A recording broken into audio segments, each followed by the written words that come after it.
Chovy gets his ear. Yeah. Yeah. That's not either of the picks, and not something we see very often. Is he actually going to do it? Yes, he will. Peanut is locking in Wukong for game 1 up against Gen.G. Yeah, so something that can dive, can close a distance, and is a threat to the Aphelios. It's something we haven't seen so much this year, a lot more last year when he was really strong in the jungle before he got some nerfs.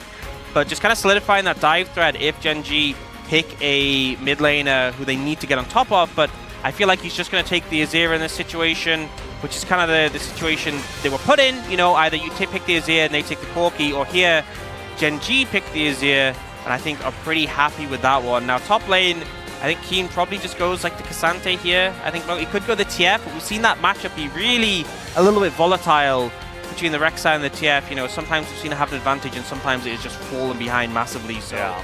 I think Keen's team fighting Cassante as well is the best we have. Now he has gotten the Urgot into this as well, and he is going to return to it here for game number 1. Yeah, pretty interesting. And also, if you're diving into a team with an Urgot, all he needs to get is 1 kill, 1 ult coming out, and that AoE fear has so much value. We've seen it perform well into the Rek'Sai. You can buffer his knockups with your E. If he ults onto you, he ends up behind you, so you can just flip him quite comfortably.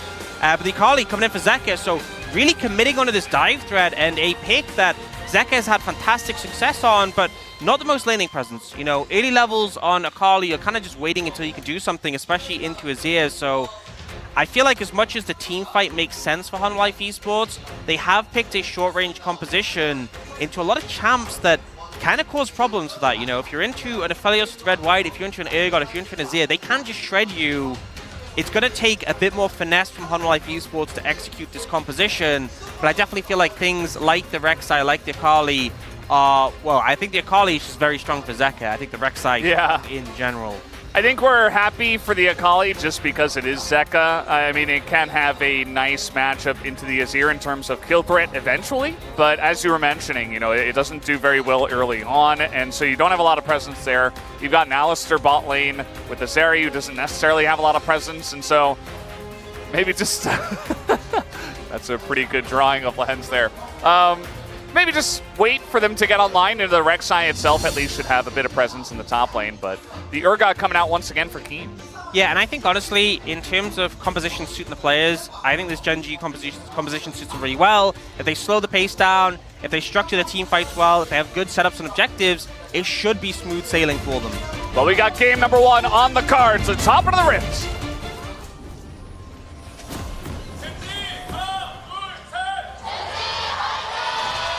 소환사의 협곡에 오신 것을 환영합니다.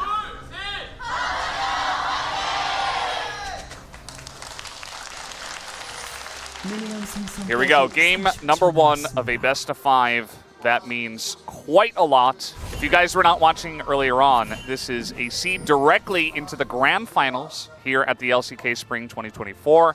And you also go to MSI. So imagine Hanwha Esports win this. Not saying they're going to, but if they do, they just go to MSI. And then, you know, it's Hanwha Esports there. It's been quite a while since we've had that team there. So much resting on this series, and also Hanwha having the opportunity to break up just that consistent trend of T1 Gen.G, T1 Gen.G, Gen.G T1, T1 Gen.G. You know, it's just been, those have been the 2 teams in the finals for such a long time, and in this series, and obviously if they lose, they still have an opportunity to do that. It just comes down to the wire.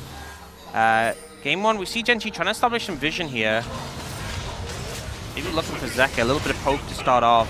Yeah, I mean, they are just really going ham with this one, and I mean, the Urgot is going to be quite strong early on, but Canyon is going to face check into 2 of them, as they are committing quite far into the jungle. Are Gen.G, and Keen is just going to hop away for now, but pretty interesting trades early on, as Alistar doesn't do much early on, speaking of which, so Len's having some fun. Yeah, slowing the pace of the game a little bit down. Zeka does get poked out a fair bit, which isn't fun in this matchup, but he does have Doran, Shield, and Second Wind. This has kind of just been the abuse combo for a lot of these melee champions in general. You know, I'm pretty sure Doran has it as well. It's just, oh, you auto-attack me? There's a good chance I actually end up benefiting with how much regen I end up getting from this combo. really make short trades difficult. And Chovy has gone for the grasp. We do see the interaction there. You know, you get knocked up, you just buffer it. I think the problem is, even though the matchup is good for the Urgot, it's still so hard to really punish this Rek'Sai. Yeah. Just because you get so much fury off the wave and can just heal back up. We've seen it time and time again. It's really frustrating. But yeah, as I was saying, the grasp for the Azir, into the Akali in particular, when we first saw Showmaker play this grasp Azir, who's into a melee champion, and he just got so much value from it. And especially into a dive composition like Hanwha Esports has, being more bulky is just so valuable. Oh yeah, it's huge. I think that the tank Azir as well, depending on how you build it, it's still going to do a decent amount of damage just because you survive for so long and you can be the playmaker in the team fights and not be as scared to just be immediately blown up. There is a significant amount of burst damage on the side of Hanwha Esports, so I think it will benefit him very well. Yeah, we've seen kind of a transition where when we first saw it, it was either you go the pure damage Azir or you go grasp like tank or AP bruiser Azir that we saw Showmaker do. Now it feels like a lot of people are going grasp, but just go on the normal build. So you get the health benefits and still do the same damage, pretty much. You know, it just kind of has the best of both worlds. And especially because Nash's wasn't a part of the bruiser Azir build, you still have a lot of DPS with this setup, so likely to go towards that. We will see later on. And not too much action coming out, and I think the consistent theme for this Gen.G composition is if nothing happens, they're pretty happy. Yeah, I mean, just sit back, relax. Doran is being poked quite a bit. We do know that the Rek'Sai is going to be regenning the majority of that damage, so shouldn't be worrying too much. Zeka going to pick up a Dark Seal on his way back to lane. We'll see how much use he gets out of that. As Peanut is down on the bottom side of the map. Maybe looking to make an early impact on this lane, but yeah, losing red buff. Level 4 Wukong is generally not a very strong ganking jungler. I think he's just shadowing so they can try and get the crash here. It's a little bit of a vulnerable position for Viper and Delight, so having Peanut here gives some extra security. And they are trying to push it in here and get this crash in. Should be able to do it. We see Canyon moving onto the top side, and with the amount of prio they have top lane, can look for an invade onto these Krugs. Crazy to think champions having prio against the Rek'Sai. I kind of feel like it's a delicate balance where if you poke him down but you can't keep him away from the minions, he will just heal up. But it feels like Keen has had so much of an advantage in the 1v1 that Doran is struggling to reach the minions. He was too low in HP, wasn't able to heal up, and oh, Delight's looking mid. Yeah. Chovy is Azir, and Zeka is just clearing the wave. So, in a way, Delight passing it on. He says, okay, thank you, Peanut. Now I'm going to go mid and maybe trying to look towards the top side, but these Krubs are already gone. So, yeah, Gen.G going to take all three. The timing of the move worked for Delight. You know, it was when they had the crash, the reset angle for Viper. But they were just too slow to move up towards the top side. And I feel like the biggest thing for Secure and Void Grubs is top lane priority. So just we're in a position to really contest that. And, you know, the little drive-by gank on Chovy was cute, but was never, ever going to achieve anything. Especially when Zeka didn't have that ultimate. That is the point Zeka's reached now. I feel like, obviously, level 6 is a big spike for the Akali. But level 9, when you have the Q maxed, is really where it comes online. Doing pretty well on farm, you know, which is not an easy thing against Chovy. But, I think has just been weathering the storm so far. Yeah. I just do wonder if there will ever be kill threat onto this Azir, who is going to be going for the Liandry's first, and, you know, he's going to have the extra health and has the grasp already, so he's just going to be sitting back on huge amounts of health. I mean, we're talking like probably up to 3,000 plus eventually. As it is Hanwha Esports who will pick up the first Drake, and early Ocean Drake is going to make this Rek'Sai even more obnoxious and help out all the lanes. Yeah, I feel like, you know, they did nerf a lot of the individual dragons in the off-season, in the preseason. So I feel like a lot of them have been less impactful, but I still think early Ocean just actually gets so much value, just a consistent heal in the laning phase. Especially, as you said, like a pick like the Rek'Sai or a pick like the Akali really helps you to sort of... Okay, gonna try to continue on this play. Keen has no idea as now the ping is gonna come out in mid, but might be a bit too late as the Rek'Sai ult. Hard to get away from this one as Keen is just so dead, and they're gonna give first blood over to Zeka here on his Akali. Yeah, really great timing, and Keen just not respecting it. The fact that Zeka didn't even need to commit the ultimate to get that kill Huge amount of value there. Peanut going to try and keep Chovy away from the tower, not let him get a plate. He does have Demolish as well, so definitely don't want to let him get some free time. Naka is an experienced Akali. He's a great Akali player. He meant to do that, you know? Yeah. It was a zoning shuriken. Yeah, he was zoning his own jungle. You know, they changed the map this year. Maybe they made that wall like 2 pixels thicker. You know, it is possible. They don't document every change. So he's done that 1,000 times, but 1,001 did not work out for him. Yeah. It's fine. He didn't miss anything. Just a bit of a funny moment. Yeah, I think the play was gone anyway. We're going to see the replay of that top lane play. And this is kind of another issue with the Rek'Sai, is that the gank setup is so phenomenal from a Rek'Sai. If you are even slightly overextended, it's so easy to yeah. So he's going to cleanse the Exhaustus now. The root comes in, but Viper's still on the chase, and now Delight is here as well. Has his flash if he wants to continue, but he's just going to get the flash out of Lehends and the Ghost out of Pays. And that play did not work at all. Yeah, really good read from the Hens on the flash there. The level 6 power spike from Zeri is so immense in these 2v2s. You often see Zeri hit 6, they look for a play, so a bit disrespectful. One thing I will say, though, is Viper took Cleanse here with good reason, you know, against the Sejuani, but it does mean you don't have that Ghost chase down potential. If Viper had Ghost there, that could have just been a kill secured if he's able to chase it down quicker. Obviously, the Exhaust did get Cleansed, so it definitely still had value. But, yeah, Delight looking, does not find the result, but Gen.G's bot lane being reminded of the threat that this Viper, that this Zeri can provide. Yeah. And ultimately, they've had a pretty good laning phase so far. It's kind of expected. They are the laning phase with more, they are the lane with more pressure in terms of the Aphelios Nord into the Zeri Alistair. But still have to see how it plays out in the rest of the game, because I think Delight on Alistair and Viper on Zeri is just such a team fighting presence. We'll have to see how things go there, especially as this is not an easy game to play AD carry into.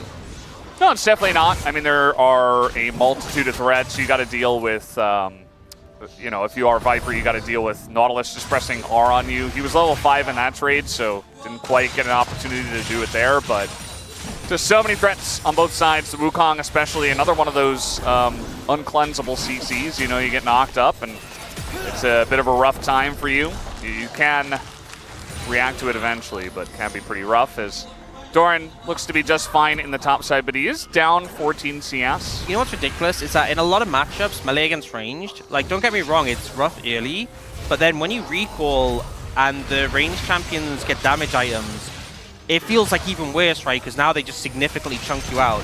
But Rek'Sai, the healing scales so well, and also now he has like Ninja Tabi. Like, once he gets to this point, there's just nothing Keen can actually do to push him out of lane. He just soaks everything up, and it's kind of like he'll go in, he'll trade a bit, he'll come out, and even if you won the trade, even if you do 2 times more damage, 3 times more damage, you still lose. Yeah. What I'll say is that at least Keen, he is one of these guys that loves to pull in like a very nice pocket pick, like an Urgot, like a Rise in the past, like a Quinn right into Renekton in that meta.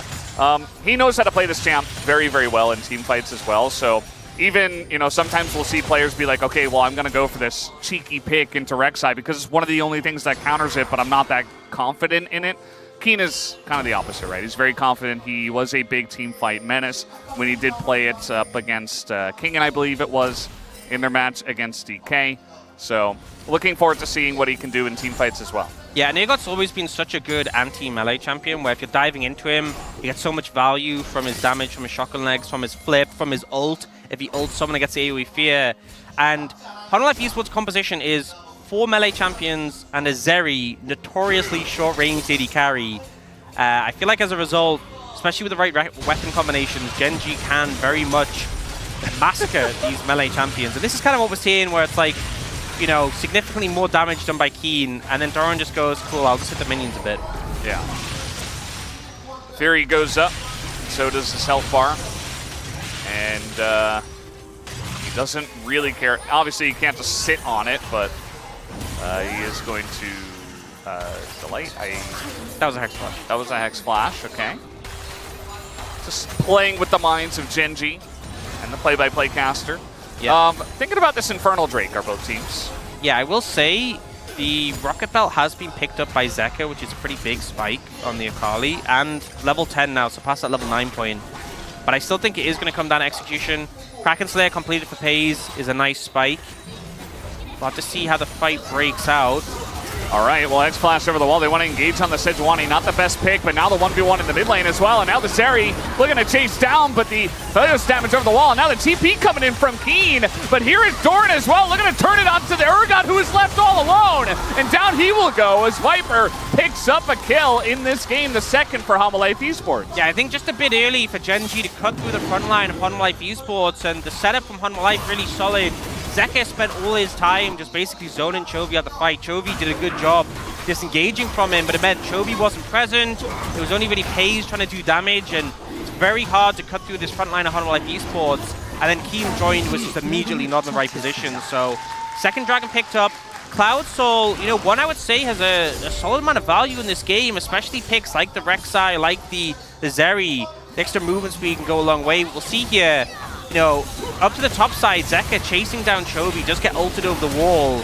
But here, like, Pays is trying to do damage, but it's a Wukong, it's an Alistar, you can't cut through that easily. And then Keen teleports in and immediately realizes he's made a mistake, especially as Zeka once again jumps in to zone away Chovy. Yeah, Chovy wasn't able to do much. Pays, he shot an ultimate over, but eventually they disengaged while Keen was left alone. And that was kind of the nail in the coffin that led to Hanwha Life Esports getting 2 early Drakes, including a single Infernal, and now just 2 Drakes away from the Cloud Soul. Zeri is already very oppressive when she pops her ult, but if they get the Cloud Soul, doesn't matter that she doesn't have Ghosts, because she will just run you down. I think the thing I always just find insane is the fact that it's just 20% flat movement speed, like forever, on the Cloud Soul. Yeah. You know, Cloud Soul's definitely got a bad rap in the past when it was like 10%, but like 20% permanently is just such an insane figure, especially when you are playing a dive composition, because in combat the movement speed has value, but being able to get into a flank position, you're able to do so faster. Being able to chase someone down has a lot more value, and it feels like on the back of that, even though the gold is even, Hanwha Life Esports gain a lot of confidence. They will pick up this Rift Herald and just continue to have pressure in this game. Yeah, even just across every game pretty much, the movement speed just means more for melee champs or like low range. Just getting in range, the ability to do damage, to be consistent is very important. As Peanut is going to drop down the Rift Herald. This was spotted that they were doing this, but Gen.G just electing to let it go. And now Keen is kind of like just alone here. There is a turret, but it's nearly gone. And you would imagine that, yeah, they're just going to turn on to Keen here. The Black Cleaver is getting some work done into Doran, but no flash, no help, and no Urgot. He's just dead. Yep, completely isolated here, and Gen.G might try and look on the other side, but you're trying to dive an Alistar. It's a hard ask. And in the meantime, a second charge comes through. The wave gets cleared out by Zeka. And again, like diving in a Carly plus an Alistar, that sounds like a nightmare. So actually, I love this lane assignment for Hanwha Life Esports. If that was Viper with Alistar in the bot lane, I think they probably would have just got in and tried to find kills, but diving into Carly's not the play. Yeah. And as a result, Hanwha Life Esports get 2 towers in the top lane. No response play from Gen.G, the team who we always credit to having such good macro. They've just been outplayed on the map. It's very true. I mean, a couple of singular kills early on have led to a nice lead, and then Hanwha Life Esports one big macro play here in the mid game to really catapult themselves ahead. More than 2,000 golds and those early Drakes as well, and just all beginning to snowball quite a bit. Yes, Gen.G still sitting back. They still have a nice amount of scaling, but it does get worrisome, and it's not like Hanwha Life Esports don't have their own share of that scaling themselves. And here, Keen, I think, makes the correct moves, right? He clears out the wave, and then he's trying to deal damage to Doran when he's in a tower. But the amount of effective health Doran has with all the sustain is just ridiculous. Even though he was doing consistent damage, it's just impossible to get him low enough to ult. And once the tower's gone, you're gone. Yeah. It's got like, what, 3 health bars on the Rek'Sai? At least. At least, yeah. It's so stupid when you see him like a 3rd HP and then he finishes the fight full HP. Yeah. A little bit ridiculous. And he's going to buy Spirit Visage. And then there'll be even more healing. So have fun. Yeah, and we've seen our Rek'Sais be a menace not only in the lane, but also in the team fights, because you never go away, and you always have some sort of utility, right? You have Execute on your ults, but also you've got a bunch of knockups, you have a ton of mobility. It's very annoying to deal with. Yeah, a big thing, the reason we haven't seen Rek'Sai for so long, a big aspect, was they took away the multi-man knockup when she on burrows, and they actually gave that back with one of the recent changes. So yeah. The impact in team fights basically skyrocketed, because for anyone who wasn't watching, back in the day, tank Rek'Sai used to be a big thing in pro play all the time. I'm sure players like Peanut absolutely remember that meta. And now it's like similar where, yes, she's not the best scaling champion in terms of teamfight presence, but it takes a long time before the enemy team can cut through the Rek'Sai. And there is the presence, the ability just to be such a threat in the backline, such a nuisance. Yeah, it's kind of Cassante-esque, and everybody knows everybody else's feelings on that champion already. And Gen.G going to start up this Drake. Hanwha Esports say, well, we already have 2 Drakes, but they are still going to TP into this one. Delight has a fantastic angle. Gen.G caught between a rock and a hard place. That Wukong already getting started. They engage on that backline. It pays. He does survive for a bit, and down will go the Zeri, but now Zeka is a huge force to be reckoned with as Chovy is left alone on the right side, but there is the fear coming in from the Urgon, and that should be enough to turn this fight around as Doran is the one to survive, but the rest of his teammates are gone. Yeah, and actually Gen.G managed to get a handle in the fight. The value from the Urgot absolutely massive there. Pace goes down almost immediately, and what looks like an initial good setup from Hanwha Esports backfires because Viper goes down with him. And we'll see the replay here. So I love the setup from Hanwha Esports. The angle they're taking into this, but we can see Viper ends up too close here, gets shuffled backwards, and yes, we see Pace go down, but Viper with it loses a lot of the follow-through power in this fight, and we see the fear that comes through the flash to secure it. This is the problem with having such a short-range composition. You just need one ult to come through from Keen, and the value is humongous. Yeah, I mean, Viper, got to be a bit quicker. You got to flash that divide. I mean, Zeri could have easily come back in the fight. As we're listening in to Keen, I'm going to go for this, he says, right there at the end. Yep, for the Akali. Pretty straightforward, but a great team fight, as I was talking about before. You know, even if he doesn't get huge value in the lane from the Urgot, still going to be a force to be reckoned with in the team fights. And ultimately, I think if Viper flashes that ultimate, I think Hanwha Esports just win it. I think the extra damage, extra consistent TPS from the Zeri, especially with how clumped everything was, you're getting humongous value when your Q passes through with your E proc, when the ult is just chaining to target. So definitely a mistake, an uncharacteristic mistake from Viper that cost Hanwha Esports. Now, they are still ahead in Dragons, ahead in Gold. And we did talk about the Rek'Sai's impact in teamfights, how we've seen games where it's fallen off. It's not always been a thing. But I think this composition from Gen.G is going to feel harder and harder to play into as the game goes on. We've seen Pace already pick up the LDR. A lot of extra shred potential in this game. Yeah, it's a huge item to get early on. Very strong on this patch. As you see Gen.G trying to group up here in mid to take the mid tower or get some damage done. But it is responded to by the side of Hanwha Esports. Yep. Gen.G still baiting this. I mean, mid-tier 1 is just so impactful in terms of the control it gives you on the map. So both teams would love to be able to get mid-tier 1. I think like it's such a hard ask for Hanwha Esports with their short-range composition. It's not easy for them to siege. And they ended up using the Herald top, which, don't get me wrong, big advantage. You got a ton of gold from that. But it means they didn't make use of it to break that mid-tier 1. And now it's going to be a hard ask for them to find that angle. Yeah, it definitely will be.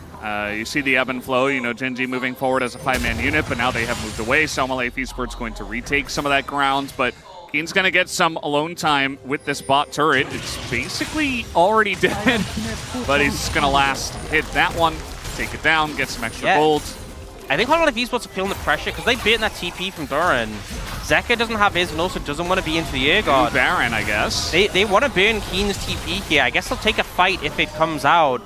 but they're just feeling the pressure of that side lane throughout the air guard. Well, Viper still has his flash, so that's one thing he's got over Pays, I suppose. There's a TP. They could back off now and be happy with getting the TP if they wanted.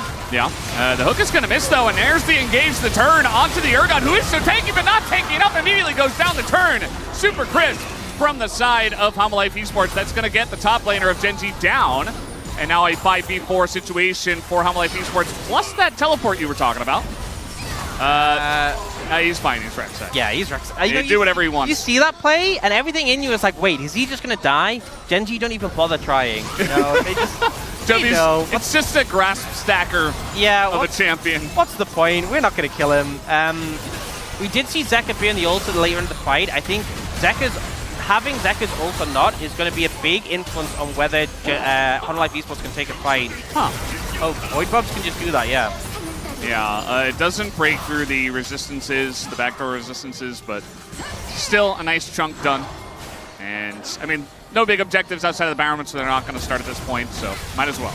It's crazy to think that focusing the Urgot first feels like a more successful strategy than focusing the Aphelios first. Simply because once the Urgot's down, that AoE fear potential isn't there, and also I feel like the Urgot's doing so much damage with the AoE Shred. Oh, wait, They had a ward. Pays backing in a very precarious spot. He has to flash, and now he's got Nakali on him. He's just dead. Down goes Pays.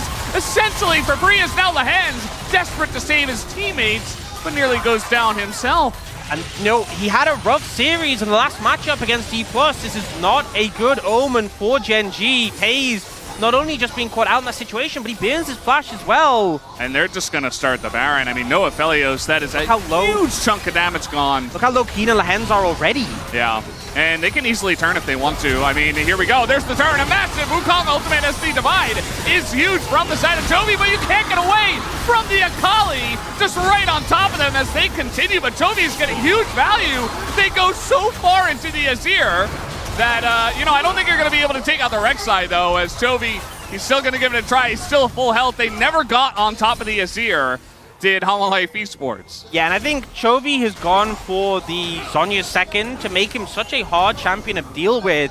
Already got a bunch of stacks on the grass, got that extra safety, and you saw just the constant damage he's putting out in these fights. He is a problem, but he's not one with an easy solution. And he does kind of save that passage of play for Gen.G. On top of that, Gen.G can just run straight over the dragon. And we'll be able to equalize in terms of those. Not only does this mean that Hanwha Esports are still really far away from the Soul, but it means Elder is not going to be a prospect for a long time. And Gen.G can continue to look to scale. You know, already Chovy's starting to be a massive threat, a big shredder, but is only going to get worse from here. You know, the fact is he could have walked a little bit further and just been on the tower. That's the takeaway from this situation, you know. I feel like it's one of these mistakes where if a rookie made it, I'd be like, you know, fair enough, but Pays isn't a rookie anymore. And it was a costly mistake. It would have been more so if it wasn't for Chovy's play here. You can see he's just so confident in his positioning here, consistently getting these soldier hits on multiple people. Yeah. Doing so much damage, and this is kind of dream scenario for an Azir. Just a bunch of melee champions standing, stacked, not attacking him. And he didn't have Divide, but he was very safe. Still has it looks flash. like Chovy's actually going for the full, well, not full tank, but like the Bruiser build. Yeah. As I said, we saw kind of like the Nash's Tooth being, like we saw Grasp, but then mixed in with just the full AP build. At this game, clearly confident that he's going to do enough damage anyway, but he just wants to make himself basically unkillable. Just get in the mixer and hit like 4 people with every soldier.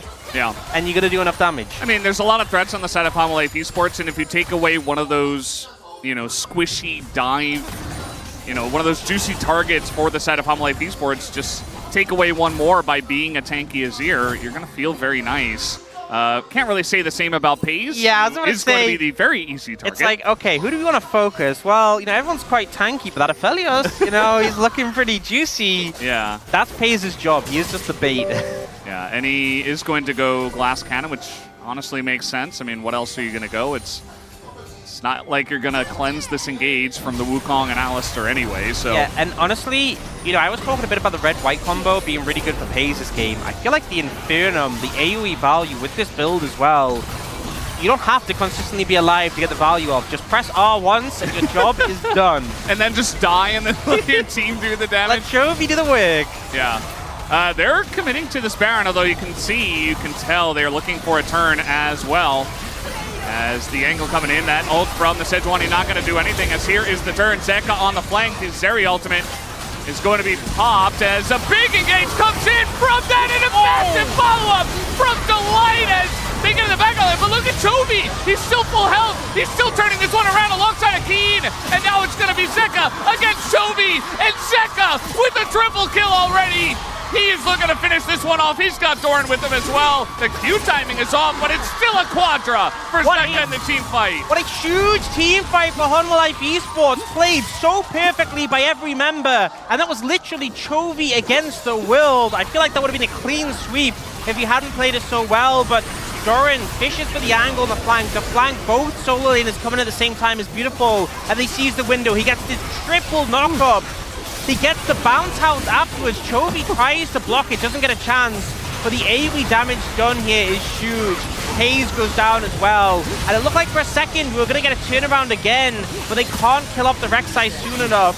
Keen goes down and Chovy, man, he did everything he could to try and make that fight go in favor of Gen.G. Yeah. But it's a quadra kill for Zeka. And it was just, the setup was so damn good for Hanwha Life Esports. That's a lot of nices. And it got really close there at the end, didn't it? But still a Hanwha Life Esports victory, as the fans love that one. By the way, did you notice Keen, his immediate turn onto Viper and the ult that killed him? That, I mean, if they don't kill the Zeri again, the Zeri's alive in that one, and Chovy probably gets melted, and it's an even harder team fight win for the side of Hanwha Life Esports. But again, Keen's Urgot showing up big to at least try to shore up that team fight a bit and make it a bit closer. And it's still not a good feeling that Zeka has 9 kills. Yeah, I mean, we're in game 1 of this series, and already I feel like the level of team fighting has been so high. He does have flash here. Yeah. Doesn't need it. Big Shreds will get him out. Remember that Sejuani was the first pick in the draft for the side of Gen.G. It's kind of been just a passenger at the moment. Like, yes, tanky, but the ults have been lackluster, haven't really been game-changing, and just kind of sitting there soaking damage. Yeah, and struggles a lot, you know, try to lock down. If you ult Doran, it does basically nothing. Keep you flanked. This is from Zeka. He is so fed right now. He is so gigantic, and they're engaging onto Rek'Sai. I mean, they have a huge amount of damage, but it's a Rek'Sai, guys. It's the engagement Delight. Not that great, actually. Doesn't get to the backline. Paige is totally fine, and the fight is broken up here. Hanwha Life Esports do not find the angle, and Gen.G, they turtle up, and they win this one in a big way. 2 kills already. And you see the difference in this situation. You know, they didn't have Doran and Zeka flanking there. It was basically just Zeka. And the Azir turret had so much value in that situation. It gave Gen.G a position to back off to, a position of safety to retreat into. And you can see Zeka was so hesitant about diving in. Once again, the team fights are so down to the wire in this game. They're trying to get this dragon, and yeah, they give it up. They just don't have the time. And yes, they're mobile, they'll get away, but this is a thanks for the leash moment as they go from Baron to the Cloud Drake, and now Gen.G have 3 Cloud Drakes stacked up in this game, just bit by bit. Yeah, I will say Cloud Dragon, the impact from it isn't as much. I feel like the soul is such a big spike, but still, denying that many is pretty massive in here. You see how they want to go in. They find this engage angle on a Chovy, and Zeka's looking in, but has to back away from the Air God. And all of Gen.G just plays to the Azir Tower. It gives them so much value, so much safety, and they're able to quickly dispatch the threats from Gen.G who approach them. Yeah. I mean, it's kind of incredible. You mentioned it many times, Ox, but the value that the Urgot gets into mostly a melee comp, he just stands there menacingly, and Zeka's like, yeah, I'm fed, but you know, I'd rather not, actually. I feel like he's perfectly encapsulating, like, the idea for Bruiser. You know, you think of a Bruiser like that kind of bodyguard role. That is literally what Keen is doing this game. He just stands at the entrance of the club and says that Zeka is not allowed in. And he absolutely was not in that last fight, as Chovy, I suppose, stacking the wave as much as he possibly can, and just very slowly pushing this one, waiting for the next wave to come on in. as Hanwha Esports will have to respond to this Baron push. It is a much more even game state now after that last passage of play. Yeah, and I think a big takeaway as well is Chobi's flash is coming up. All summoners are going to be available to Gen.G, and I feel like that does favor them. If you're playing a dive composition, you'd rather just everyone's summoners be down. Going 3 into these cannon fights. minions. Yeah, they've stacked this up pretty well, and they insane. are massacring this tower. And again, this is a short-range composition. Viper can just spam W, but he can't actually walk up to the minions. They don't have wave clear unless they get in melee range, so, and even that is not great. So they're going to keep all 3 cannon minions alive. I mean, Viper just so wants to get a single Q in on them. Okay, they got 2 there, but just like get value from the static shiv. That's all you're looking for, but he just hasn't been able to touch the wave. Now trying to clear it out. Zeka on the flank, and once again, just spotted by the Urgot. Doesn't get to play the game.